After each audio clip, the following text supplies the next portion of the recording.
Hi, and welcome to another episode of Piano TV. So today what we're going to talk about are quick tricks to reading sheet music, because when you're first learning how to read sheet music, it takes a while for the notes to become second nature, to be able to just look at any note and identify what it is. So in the meantime, I'm just going to show you a few helpful methods, at least I find it very helpful, to remembering where the notes are.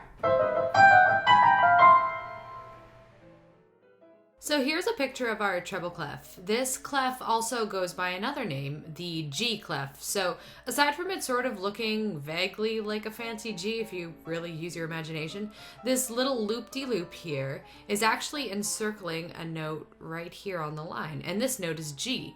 So the G clef is swooping around a line that is the note that's G. All right, so now here's our bass clef. You'd really have to stretch your imagination to see this symbol as an F, but it is also known as the F clef, which rhymes, so maybe it's easy to remember.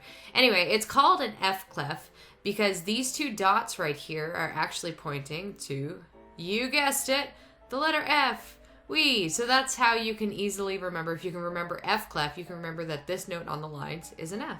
Now, if that doesn't make note reading infinitely easier, I'm going to show you one more method or trick to reading sheet music, something that you might remember from elementary school. You can do something similar with the bass clef. So what I'm going to do is I'm going to draw 4 space notes and write out the letters. Unfortunately, it doesn't spell anything, so that's too bad, unless Allysia isn't really catchy. So what we're gonna do now is we're gonna make a mnemonic device out of it. I hope I'm using that term right. I think it's a mnemonic device where you use the first letter of each note to spell words like that. All cows eat grass, which I guess isn't technically true in our modern age, but you know, you can use whatever saying you find is catchy. And this one I seem to find that it works really well to remember.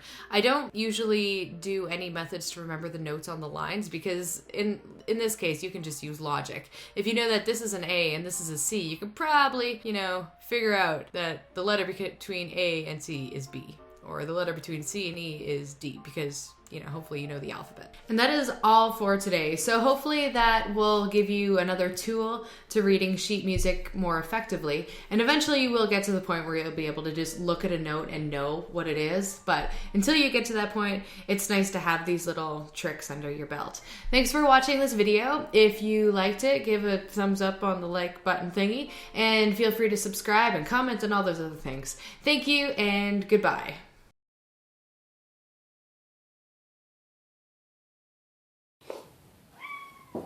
No meowing.